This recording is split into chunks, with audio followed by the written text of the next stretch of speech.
talk about the Steelers. They made significant additions to their offense as they look to become a more explosive unit. They needed it, right? Last season, Aaron Rodgers had the shortest average pass distance in the NFL, fewer than 6 yards downfield. 33% of his passes were thrown at or behind the line of scrimmage. That was the highest in the NFL.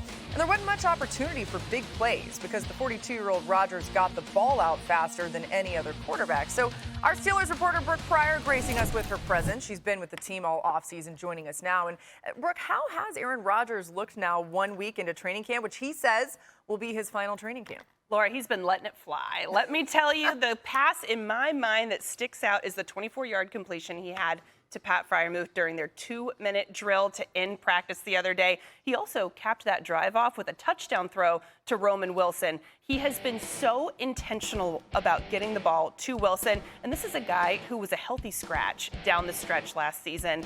Young guy, they needed to build his confidence up. He's changed numbers. He wears number 14 now, his number at Michigan, and you can tell that Aaron Rodgers has really taken on that role, the same role that he had last year of being the veteran leader in this locker room and helping some of those young pass catchers along, and then further developing communication with some of those older guys like DK Metcalf. You can tell that Aaron Rodgers is in his element in camp, and I think that those numbers are going to be a bit better than they were a year ago. I'm not talking that we're going to see like in his prime Rodgers, but I think they're going to take a step forward in Mike McCarthy's offense. Well, you like to hear that, right, if you're a Steelers fan. And, Hawk, I think there's some people that are like, why would he come back again? Okay, what are your expectations for the offense this season? Rodgers and head coach Mike McCarthy, they're reuniting. There's a lot of familiarity there and a lot of past success. It feels right, Laura. I feel like Aaron Rodgers is going to have a great season because of the familiarity with Mike McCarthy. But, like, when you're older in your career, and obviously Aaron Rodgers has played a lot of football, you get back to this sense of comfort, yes, in that offense, but also coming into, back to this Pittsburgh organization.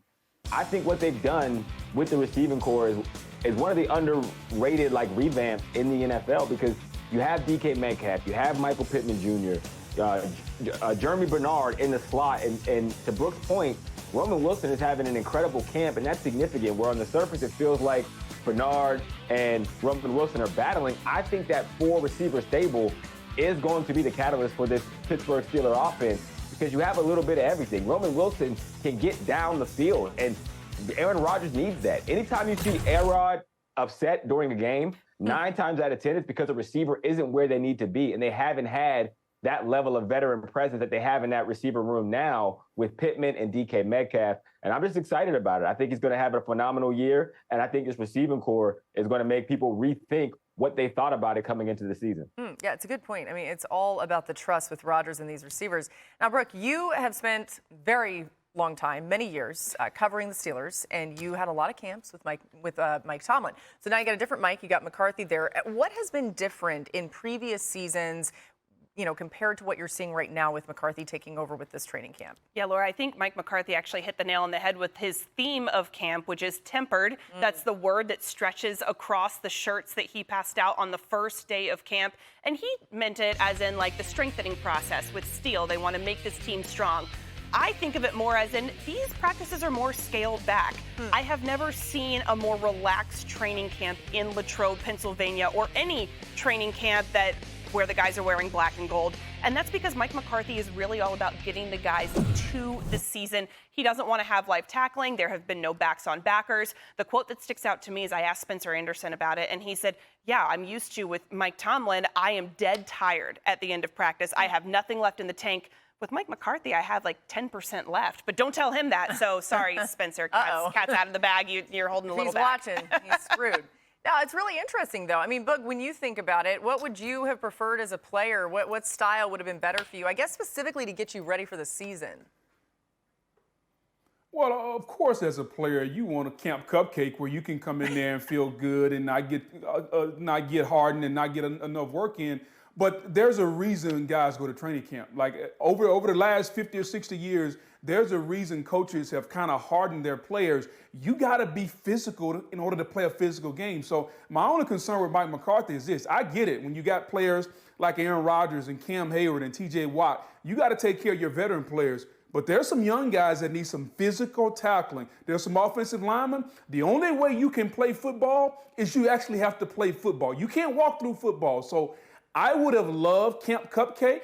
But I know in the back of my mind and inside my soul that the only way to be physical and get ready for the season, at some point, you got to hit somebody in the mouth. And that would be my only concern if I'm Mike McCarthy. Is my team going to be ready week 1 to be able to control the line of scrimmage and be physical? Yeah, it's interesting. I mean, Boog, we know you're a tough cookie for sure, but we know that Mike McCarthy in his time away from the game did a ton of research, talked to so many people that he respected and formulating a plan, going back to maybe some things he'd done in the past that worked and changing up some things as well. So interested to see how camp continues. We know that you'll be out there. We appreciate you joining our show here, Brooke. Let's turn our attention to Cleveland, you guys, where a quarterback competition ongoing between Deshaun Watson and Shedeur Sanders. You see him out there on the field. And that's where reports that head coach Todd Monken said both quarterbacks would get a chance to start in preseason games. So that happened, but then Monken clarified those comments earlier today. Here's what the head coach said. Basically, we talked about that the quarterbacks are gonna play in the preseason. And obviously, if it's still a competition that time, why wouldn't you start one and start the other? And then we would go from there. That was really what the conversation was. He wasn't wrong in what we talked about, which you've all known that they're going to play in the preseason, and someone has to go out there for the first snap. Thus, they would be the one that starts. But at this point, we're so far from that it's not really as important as what it kind of got made out to be. Monken's like, all right, calm down, you guys. I didn't say all that. Ben Solak is on the scene in Cleveland, was out there at practice today. And Ben, what was your biggest takeaway when watching these Browns quarterbacks? Yeah, best day we've had for Deshaun Watson in camp so far this year, for sure. And he needed one, right? It was expressed to me that they internally felt like the gap was starting to narrow a little bit between Deshaun Watson and second-year player Shedeur Sanders. But Watson was crisp. He was accurate. He was delivering the ball quickly. You saw Harold Fannin over the middle, Casey Concepcion, the rookie receiver, Denzel Boston looks unbelievable right now at camp. Everybody was getting activated. And Watson was also pulling the football quite a bit, moving around in the quarterback running game, something that Monken wants to wrinkle in because of his time there in Baltimore with Lamar Jackson and playing that 11-on-11 style. So it was a great day for Watson with the ones, but as Monken has really reiterated, tomorrow will be Shedeur with the ones, and then the next day will be Watson, and then the next day will be Shedeur. They're going to split this thing right down the middle. It's going to be training camp practices and preseason games. They want to give everybody an even shot to win this job here with the first team reps, and they don't mind taking that multiple weeks here through August and into the regular season there, week 1. Monken telling me, listen, if one guy has a rough practice because our new offensive line is struggling with procedural penalties or our 2 rookie receivers are struggling with their assignments, it doesn't really matter. The next guy gets ones the next day, and he's going to have to wait his turn. They're splitting this thing straight down the middle. Hey, yeah, it was interesting, Ben. I don't know if I'm reading into this too much, but he did say we would have both start in the preseason unless the quarterback competition is over. Like maybe somebody will have won it by then. It does feel like they're a far way away from that. We appreciate you, Ben. Yeah.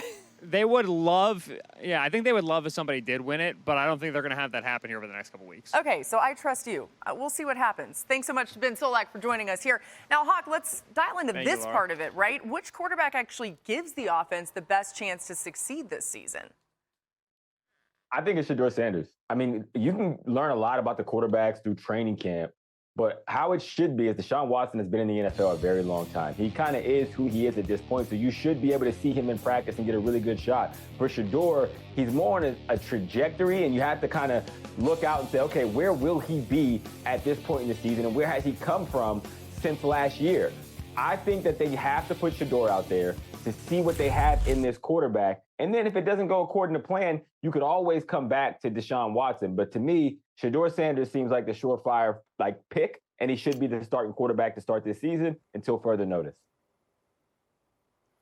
Yeah, see, Hawk, I would go the other way. I would put Deshaun Watson out there, and if and when he fails, then you go to Shedeur, and then if you have to, you can go to Dylan Gabriel. It really doesn't matter at this point because your quarterbacks have to perform. And I think the Cleveland Browns realize they're going to be in the market for a quarterback in 2027. I think the fact that we're at this point right now, having gone through all spring, and now we're in the training camp, and we're talking about divvying up reps and one guy starting one game, the Browns don't have a quarterback that they feel confident in. But Todd Monken is right. Somebody's got to go out there and take snap one. And if you're a young football team and you've traded away Myles Garrett, maybe you go with Shedeur Sanders and say, we're going to go with a youth movement. Either way, I would probably, if it were me, I would start Watson and see what he has. And if and when that doesn't work, then you go all youth. You tell Watson, hey, you can go relax and sit in the cold tub. I'm going with Shedeur Sanders, and if that doesn't work, I'll go with Dylan Gabriel, and if that doesn't work, I'll call Dan Orlovsky and see if he can still throw the football. That would not. We're going to draft our guy in 2027 anyway. Boog, that would not be a youth first movement. overall, Booger. Yeah, exactly. Well, hey, listen, I mean, that is kind of the conundrum here for these Browns. They got to see what they have, but they're trying to succeed and win games. I don't know. It could be really interesting and ugly as well. Also funny that you guys are completely split on who should be quarterback or who should, get the start here. That shows why they're having this competition. This one is fascinating.